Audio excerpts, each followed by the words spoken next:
remercier tous nos amis qui participent à cette étude du matin. On remercie également l'équipe de Yeshiva Online, Chazak Baruch.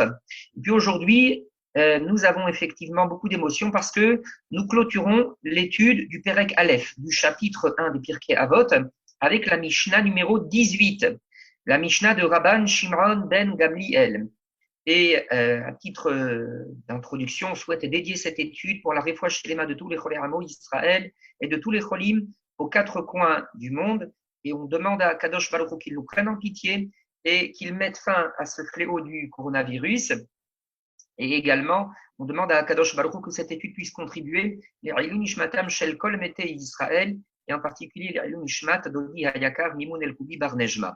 Alors, très chers amis, si vous pouvez effectivement prendre donc la Mishnah numéro 18, Rabban du Perek Aleph, Rabban Shimron ben Gamliel Omer. Rabban Shimron ben Gamliel dit Al Shelosha Devarim Haolam Omed. Le monde tient sur trois choses. Al Hadin, sur la pratique de la justice. Ve'al Ha'emet, sur la vérité, la culture de la vérité. Ve'al Hashalom, et sur la culture et la recherche de la paix. Shene Emar, ainsi que le laisse entendre le passouk tiré de Zecharia, le prophète, Emet ou Mishpat Shalom Shiftu Besha'arechem. Tranchez la justice dans vos portes, suivant des principes de vérité, de justice et de paix. On retrouve effectivement dans ce verset les trois notions, celle de la vérité, de la justice et du shalom. Alors, comment comprendre cet enseignement de Rabban Shimron ben Gamliel? Il y a là un enseignement cardinal, un enseignement qui est fondamental, que nous enseigne Rabban Shimron ben Gamliel. Alors, tout d'abord, à titre d'introduction, ce que l'on souhaite dire, c'est que Rabban Shimron ben Gamliel nous explique que toutes les sociétés dans lesquelles nous vivons, toutes les sociétés qui constituent les différentes collectivités que l'on peut trouver sur la surface du globe, elles tiennent toutes sur le respect de ces trois principes. Aucune société ne peut vivre sans que l'on y applique le principe de justice. Suivant ce que dit le commentateur Rabbi Ovadia de Barthénora, les zakot et azakai ou les hayev et hayav. Être capable d'acquitter celui qui est innocent, être capable de condamner celui qui est coupable, la pratique du mishpat. Nos Chachamim nous ont enseigné que les dayanim, qui sont capables de pratiquer une justice qui est une justice de vérité, c'est-à-dire une justice qui n'est pas déviée, une justice qui n'est pas faussée, eh bien, ils sont en train d'être shutaf les marasé bereshit, c'est-à-dire qu'ils s'associent à Kadosh Baruch Hu dans l'œuvre de la création de l'univers. Toute société également se doit de tenir sur le principe de vérité. La vérité, c'est quoi? Comme le dit le Barthénora tout simplement, Shelo yishakeru ish baramito. Que l'individu soit capable effectivement de ne pas mentir à son congénère, à son semblable. On sait que dans notre vie, toute relation authentique se fonde sur une relation de vérité. On choisit ses amis en fonction de leur capacité, on va dire, à répondre à ce principe. Par définition, le monde repose sur le principe de la foi et de la vérité, de la confiance que l'on peut placer en autrui. Comme l'explique le Rav Wolbe dans l'un de ses ouvrages, dans notre quotidien, quand on se rend tout simplement chez le boulanger pour acheter une baguette de pain, on lui fait confiance, on considère qu'effectivement qu'il a travaillé correctement, qu'il n'a pas introduit de toxines quelconques dans le pain, dans la farine, dans le pain qu'il nous propose. On ne va pas effectivement, halil avechas, être paranoïaque en se disant non, il a peut-être introduit une substance nocive et qui est peut-être dangereuse. Le monde repose sur effectivement des principes de vérité. Quand quelqu'un nous donne sa parole, on espère effectivement ne pas être déçu par cette parole-là, suivant ce que les Chachamim disent, que ton oui soit toujours un oui et que ton non soit un non, c'est-à-dire en d'autres termes, n'adopte pas de langage diplomatique suivant lequel quand tu veux dire non, eh bien, tu dis peut-être. Ce que veulent dire les Chachamim, c'est que cultiver la vérité, c'est avoir le sens de la parole donnée. Quand on dit quelque chose, être à la hauteur des paroles que l'on a prononcées. Ce que les Chachamim veulent nous dire, c'est que prononcer une parole, c'est comme accomplir un acte. Quand on a fait quelque chose, on ne peut pas effectivement dire non, je ne l'ai pas fait. C'est-à-dire, quelque part, je veux me déresponsabiliser. Comme le dit le dicton, on se doit d'assumer nos actes et on se doit également d'assumer nos paroles. Et si on a cette conscience-là, on fait très attention à ce qui sort de notre bouche et on fait en sorte d'être fidèle à la parole qui est sortie de nos lèvres. Le monde, la société repose impérativement sur le respect de la parole donnée, sur la possibilité, on va dire, d'établir une relation de confiance. Et ça, c'est ce que l'on appelle la notion de Hémet. Enfin, la notion de Shalom. La notion de Shalom, qu'est-ce que c'est que le Shalom? Nous avons eu l'occasion de le dire, c'est cette capacité à pouvoir, quand il y a des litiges et des désaccords, à pouvoir dépasser le litige, dépasser le désaccord, à pouvoir arrondir les angles, à pouvoir trouver une solution de conciliation aux situations de difficulté, aux situations de litige. Et c'est impératif. Le monde ne tient que sur le respect, là aussi, de ce principe, sur le respect de la notion de shalom. On peut, comme le dit le Barthénora, comprendre ceci aussi bien, on va dire, sur le plan collectif que sur le plan individuel. Je le répète encore une fois, cela ne s'arrête pas, on va dire, à la relation à autrui. Le shalom est impératif dans la relation que j'entretiens avec mes semblables. Le shalom est également impératif et encore plus peut-être dans le cadre des sociétés. On peut donner toutes sortes d'exemples. Et par exemple, on peut, dans l'histoire contemporaine, citer la fameuse crise de Cuba au début des années 60 entre les États-Unis et l'URSS, qui aurait pu dégénérer et aboutir à une guerre totale qui aurait pu détruire Halil Adechas l'humanité. Baruch Hashem, ces grandes puissances ont pu arriver à une situation de shalom, même un shalom plutôt froid, et qui a préservé l'humanité de destruction et de dévastation. On voit effectivement combien est pertinent l'enseignement de Shimon, de Rabban Shimon ben Gamliel, concernant le fait que le monde repose, les sociétés reposent sur le respect de ces trois principes, le respect du din, le respect du Hémet et le respect du Shalom. On va essayer maintenant de revenir dans le détail sur chacun de ces points. Concernant la notion de din, concernant la notion on va dire de respect de la justice, en dehors des sociétés, on va dire de la nécessité de mettre en place un service de justice pour régler les différends entre les sociétés, on peut dire également quelque part que Rabban Shimon ben Gamliel nous demande de faire appel, on va dire, à notre principe et de cultiver quelque part une fibre de justice. C'est-à-dire que l'on soit capable, dans nos vies, de ne pas admettre ce que l'on pourrait considérer comme étant une sorte d'injustice. Que l'on soit capable de ne pas faire preuve d'indifférence quand autour de nous, il y a une sorte, on va dire, d'injustice qui se déroule sous nos yeux. Encore une fois, permettez-nous de rappeler l'exemple de Moshe Rabbeinu que la Torah nous cite. À 3 reprises, Moshe Rabbeinu ne s'est jamais laissé échauder. Devant lui, s'est déroulée une scène dans laquelle il y avait de l'injustice et une injustice criante. Et Moshe Rabbeinu n'a pas fermé les yeux. Il était attaché viscéralement au principe du tzedek, de la pratique de la justice, et il a fait ce qui était en son pouvoir, lehatzil et he'ashuk miyad roshko, pour sauver la victime de son oppresseur. Rappelons-nous les 3 anecdotes que la Torah nous livre. La toute première, lorsqu'il constate que l'Égyptien est en train de frapper cruellement et durement l'Hébreu qui est en face de lui, Moshe Rabbeinu intervient pour sauver l'Hébreu de ce cruel passage à tabac.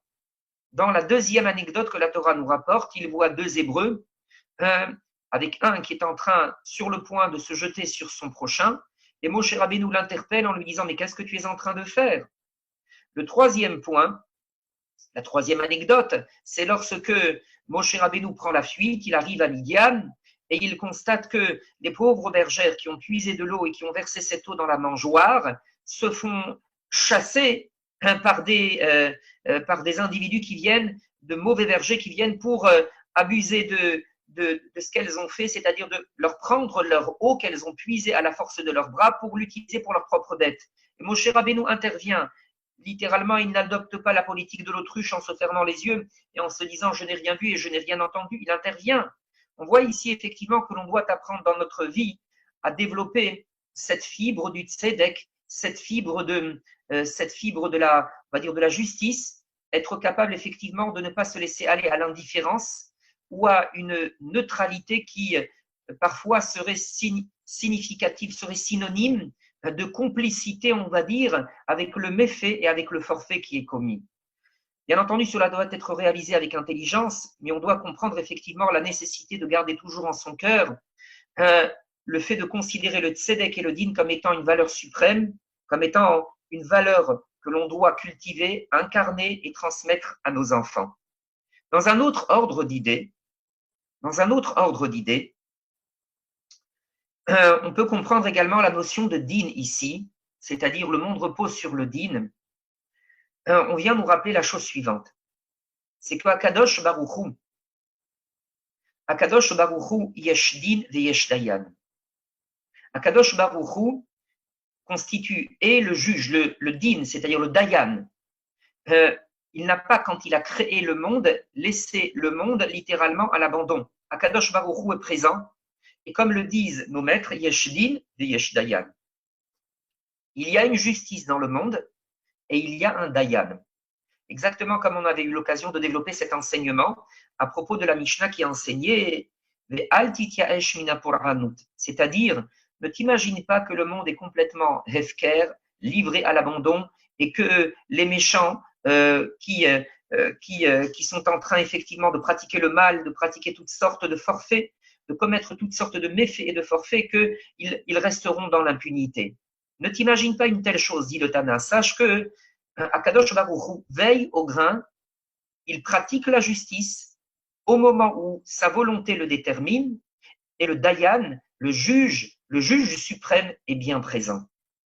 À titre, on va dire, individuel, l'individu doit dire concernant cette notion de din, qu'il soit convaincu que Akadosh Baruch Hu est bien présent et qu'il se rappelle une chose, à savoir le fait que quand quelque chose lui arrive dans la vie, quand une épreuve lui arrive dans la vie, qu'il ait cette capacité à dire Tzadik ata Hashem biyashar mishpatecha.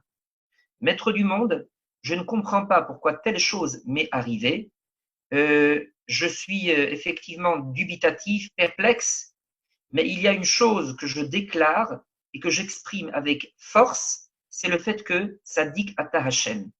Maître du monde, tu es juste, tout ce que tu fais, tout ce que tu accomplis, tout ce que tu agences comme événement, Hakol Tzadik veyachar, tout est juste.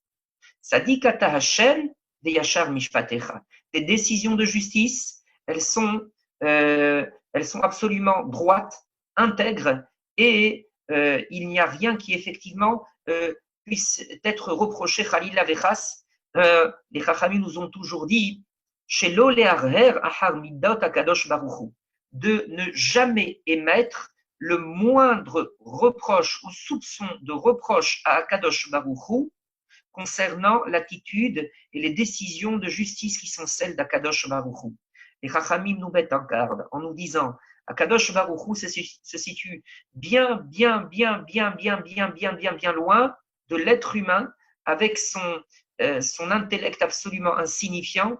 L'homme ne peut pas saisir la justice divine. Il doit avoir foi dans le fait qu'Akadosh Baruch Hu est Tzadik veyachar, qu'il est absolument juste, intègre et droit dans toutes ses décisions de justice. Ça, effectivement, quelque part, c'est une autre façon de comprendre Al-Hadin. Le monde tient, c'est-à-dire l'individu, pour qu'il puisse effectivement affronter le quotidien qu'il garde. Et il ne s'agit pas d'un placebo, il s'agit d'une réalité, il s'agit d'une vérité. Il lève les mains vers le ciel quand il essuie une difficulté, quand il subit une épreuve, et qu'il dise à Hachem, maître du monde, Tzadik ata Hachem, ce que tu fais, maître du monde, c'est juste, c'est droit et c'est intègre. Ce qui ne l'empêche pas, et non seulement ce qui ne l'empêche pas, mais il doit immédiatement ensuite également dans la continuité prier à Kadosh Baruch Hu pour demander à Kadosh Baruch Hu avec toutes les viscères qu'il a dans le ventre et avec tout le cœur, toutes les larmes de son cœur et de son visage, demander à Kadosh Baruch Hu de le sauver de la détresse dans laquelle il peut se trouver. L'un n'est pas incompatible, il ne s'agit pas de deux attitudes inconciliables, au contraire, qu'il adopte tout d'abord une attitude de reconnaissance, comme on dit en hébreu, de tzidukadin, et que dans un deuxième temps, il exprime sa bakasha à Kadosh Baruch Hu, c'est-à-dire la prière, sa prière profonde, sincère et authentique, avec les tréfonds de son cœur, de toute la profondeur et de l'intégralité de son être. On continue avec l'enseignement suivant, al-ha'emet. Le monde tient sur le principe de vérité. Le monde tient sur le principe de vérité.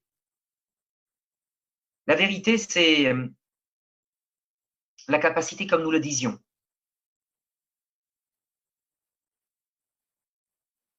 à avoir le sens de la parole donnée. La capacité à ne pas tromper les gens, halila. À ne pas s'afficher pour ce que l'on n'est pas. À être capable d'être en accord avec ce que notre bouche prononce. Le émet, c'est écarter de soi une attitude qui consisterait à avoir un propos dans la bouche et une autre parole dans le cœur.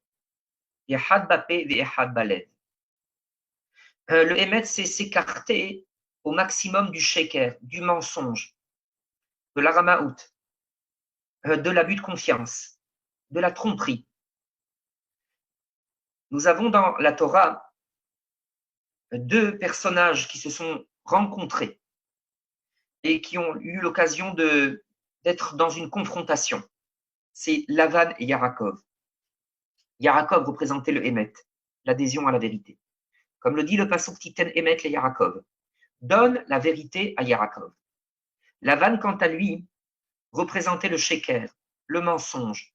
Combien de fois nous dit la Torah, il a été capable de changer la parole qui était la sienne, de ne pas respecter ce qu'il avait énoncé comme principe, comme règlement. Combien de fois il a été capable d'abuser la confiance de Yaakov Avinu.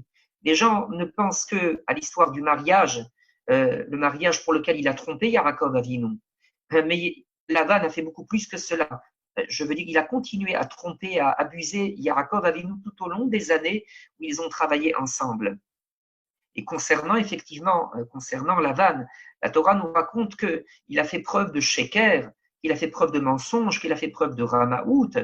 Et entre guillemets, la force du ramaï, de celui qui abuse la confiance des gens, c'est de se faire passer pour quelqu'un de tahor, quelqu'un de pur, et au contraire de retourner et de renverser la vapeur et de dire à autrui, c'est toi qui as tort. C'est ce que Lavan a fait avec Yaakov Avinu.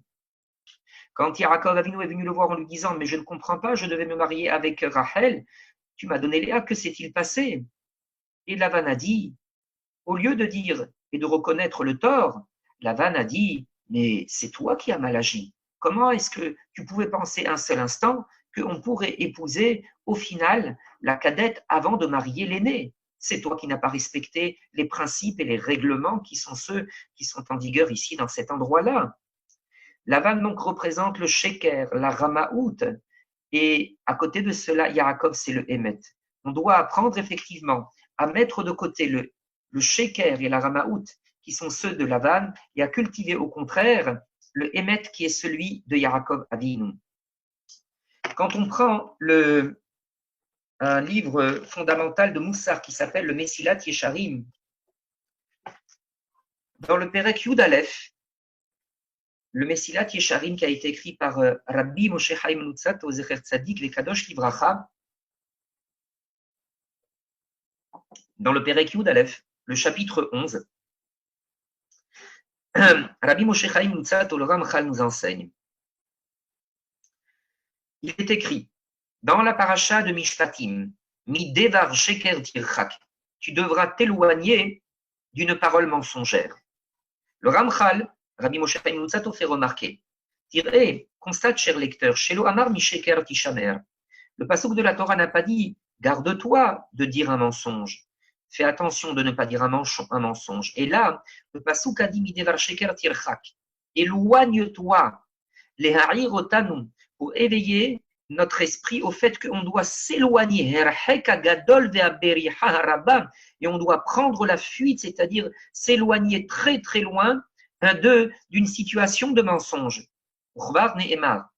Il a d'ailleurs été dit dans le prophète Séphania, chapitre 3, verset 13.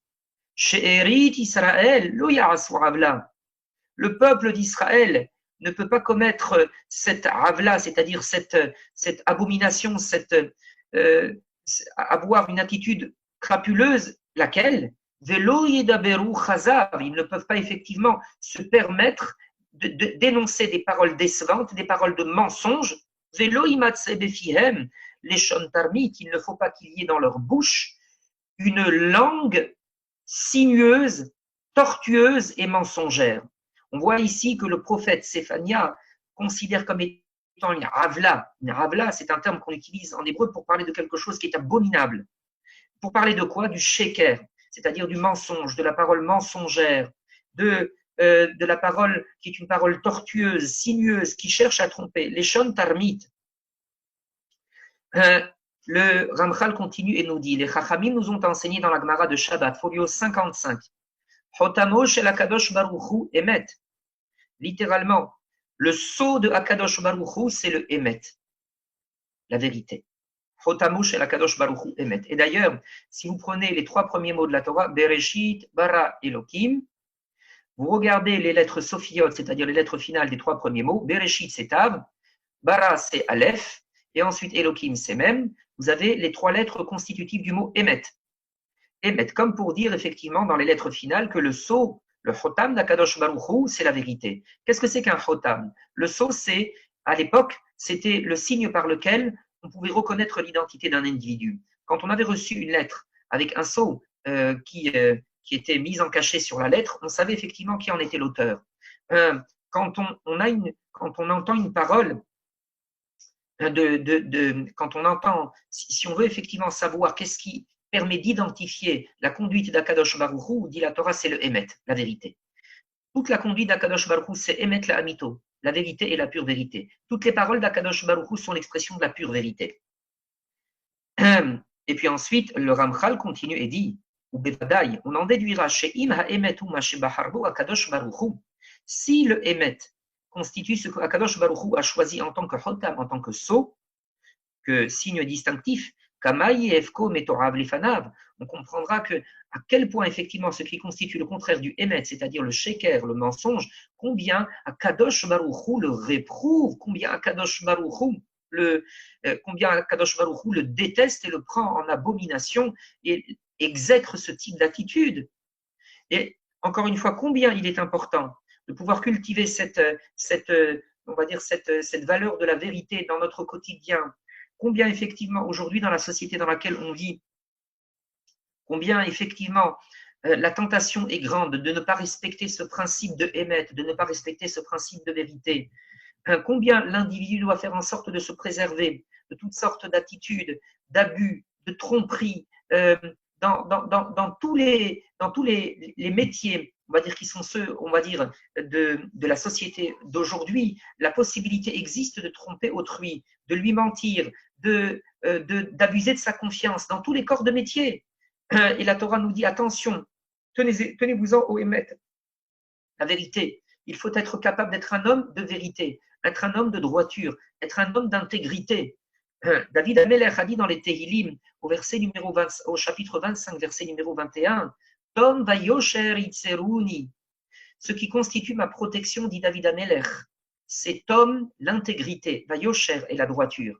David Amelech se revendique en tant qu'homme droit et intègre, et il dit plus même que cela, il dit que c'est grâce à l'intégrité et à la droiture à laquelle il s'est attaché dans sa vie que Akadosh Baruch Hu l'a protégé. C'est-à-dire, en d'autres termes, contrairement à ce que les gens pensent, ce n'est pas en respectant la droiture, les principes de droiture et d'intégrité que David Amelech, à cause de cela, David Amelech a essuyé, on va dire, qu'il a connu le passouk est en train de nous dire que si Akadosh Baruch Hu lui a accordé le sauvetage, la bénédiction dans sa vie, c'est parce qu'il a été capable de respecter ces principes-là de droiture et d'intégrité. Et encore une fois, on ne le répétera jamais suffisamment assez. Malheureusement, les possibilités d'arnaque aujourd'hui sont tellement importantes. Elles se sont décuplées, démultipliées dans tous les corps de métier. Et aujourd'hui, avec également les technologies numériques, elles se sont encore décuplées, démultipliées. Il faut savoir que tout cela constitue une véritable Torah devant Akadosh Baruch Hu, une véritable abomination.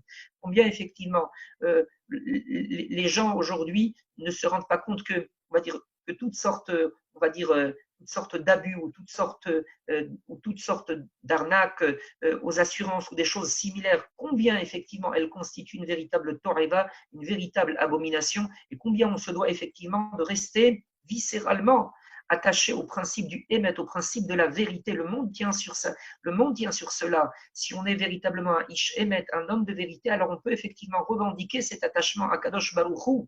Le sceau de Akadosh Baruch Hu, disent les Chachamim, c'est le émet. Si on veut effectivement pouvoir revendiquer, être un attachement, un lien avec Akadosh Baruch Hu, il faut impérativement incarner cette valeur-là et la vivre dans son quotidien. Le Ramchal continue et dit, il rapporte encore un autre pasouk de Zecharia, le prophète Zecharia, chapitre 8. Le prophète Zecharia, c'est-à-dire Akadosh Baruch Hu, puisque le prophète est le porte-parole de la parole divine. Le prophète Zecharia dit Daberu emet ish et re'eu. Daberu emet, soyez capable de parler vrai. Ish et re'eu, un homme avec son prochain. Et le pasouk également de Yesharia, le prophète Yesharia dit en parlant du Melech HaMashiach, c'est-à-dire du Mashiach que nous attendons,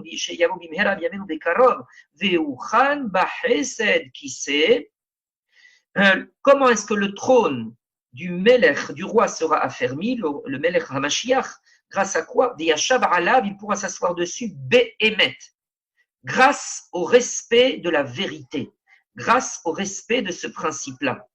Et encore une fois, le prophète Yesharia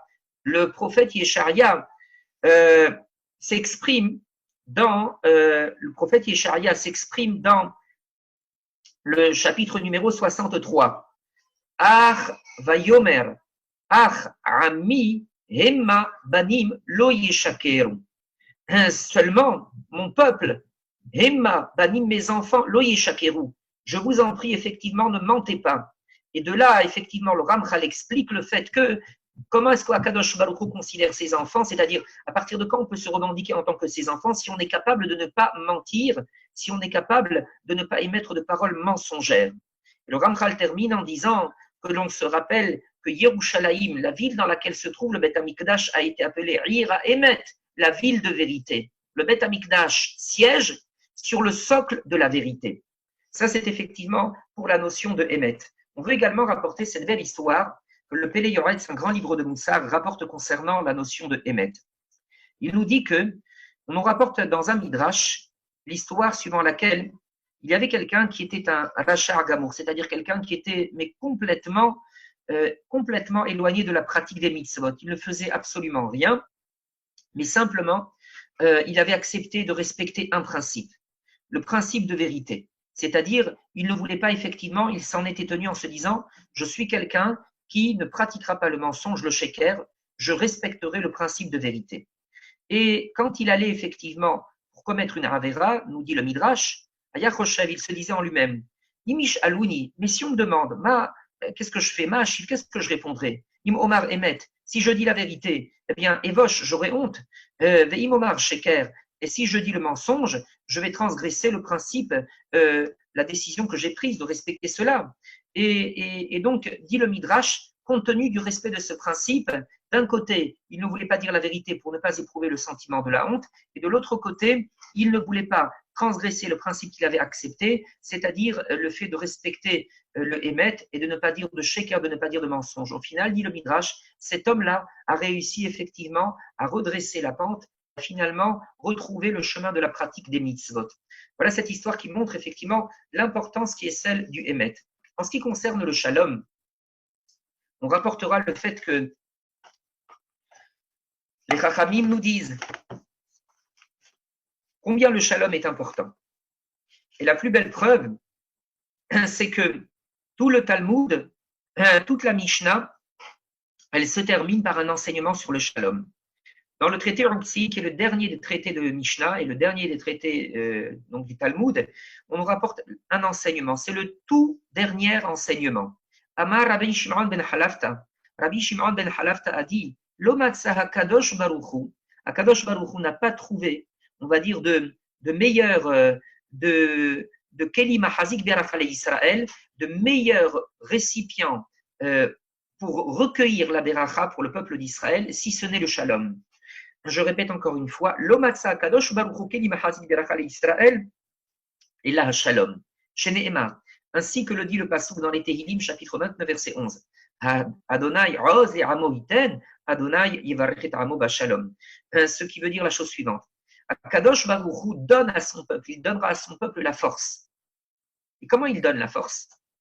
Hashem Yivarech et Amo, Kadosh Baruch bénira son peuple, Bashalom, grâce au Shalom. Comment effectivement Akadosh Baruch Hu donne la force? Comment Akadosh Baruch Hu donne la bracha à son peuple? C'est Bashalom, grâce au Shalom. S'il y a le Shalom entre les individus, Akadosh Baruch Hu effectivement déverse et épanche la bracha, la bénédiction à profusion et avec abondance. Quand il y a le Shalom au sein d'un baït, au sein d'un foyer, Akadosh Baruch Hu apporte la bracha, il apporte la bénédiction, il apporte la shmira, la protection. Quand il y a le Shalom ben ish le'erere ou entre un homme et son prochain, Akadosh Baruch Hu bénit cette amitié, il bénit cette relation et elle devient fructueuse et c'est une amitié qui est une relation qui est bénie. Le Shalom constitue effectivement la finalité vers laquelle nous tendons et comme le font remarquer les commentateurs, c'est d'ailleurs la dernière bracha qui clôture la Hamida que nous récitons 3 fois par jour. Comme on dit, Sim Shalom Tova Uvracha Akadosh Baruch Hu, donne-nous le Shalom. Donne-nous le Shalom. Et à partir du moment où tu nous donnes le Shalom, Sim Shalom Tova Uvracha, c'est la Kava Chesed. Quand on a le Shalom, Akadosh Baruch Hu déverse sur nous la Tova, la Tzedaka, le Chesed, le Haïm, la vie, etc.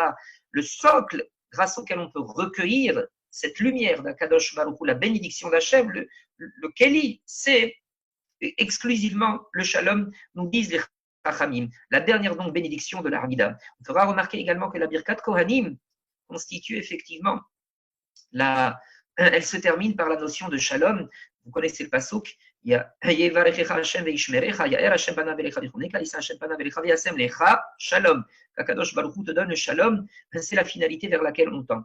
Il faudra remarquer que c'est également dans notre Pérec, dans notre chapitre 1, des Pirkei Avot, le chapitre se clôture donc lui aussi sur le Shalom. Rabban Shimon ben Gamliel a commencé son enseignement avec l'importance du din, il est passé ensuite au Emet, et puis ensuite, il a terminé avec la notion de Shalom. C'est également la dernière vertu à laquelle le prophète Zechariah se réfère dans le passage qui est cité dans les Pirkei Avot, Emet ou Mishpat Shalom Shiftu Besha'arechem. On va terminer pour les quelques minutes qui nous restent avec un très bel enseignement que nous rapporte le Rav Hida, Rabbi Chaim Yosef David Azoulay. Il commence tout d'abord par nous citer, je rappelle que Rabbi Chaim Yosef David Azoulay a vécu au XVIIIe siècle. Il commence d'abord par nous citer un grand maître qui s'appelle Rabbi Mordechai Yafé, qui a écrit un livre qui s'appelle Le Levouche et qui a vécu, on va dire, vers la fin du XVIe siècle, au début du XVIIe. Rabbi Mordechai Yafé cite un passouk qui se trouve dans le Sefer Bereshit. Un passouk dans lequel il est écrit Tadche haaretz déchet. Littéralement, cela veut dire que la terre se recouvre d'un manteau de verdure. Déchet, c'est la verdure, le gazon. Aujourd'hui, en Israël, pour parler du gazon, on utilise ce terme-là, déchet, ça s'écrit en 3 lettres. Attention, ça n'a rien à voir avec le mot en français. Déchet, Dalet, Shin, Aleph, Dalet, Shin, Aleph, en 3 lettres, ça désigne la verdure. Donc le passouk est que la terre se recouvre d'un manteau de verdure. Si j'ai bonne mémoire, c'est dans le 3e jour du Maraseh Bereshit, de l'œuvre de la création. Et le Levouche Rabbi Mordechai Yafé dit, ici nous avons une très belle allusion, un très beau remez à l'enseignement de Rabban Shimon ben Gamliel des Pirkei Avot. Quand il est dit que la terre se recouvre, Tadche haaretz, déchet, d'un manteau de verdure, déchet, il explique que le mot déchet s'écrit en 3 lettres qui se réfèrent aux 3 valeurs que Rabban Shimon ben Gamliel rapporte ici. Dalet, c'est le din, la pratique de la justice. Shin, c'est shalom, la paix. Aleph, c'est la notion de émet. Din, shalom et émet. Que la terre se recouvre d'un manteau de verdure.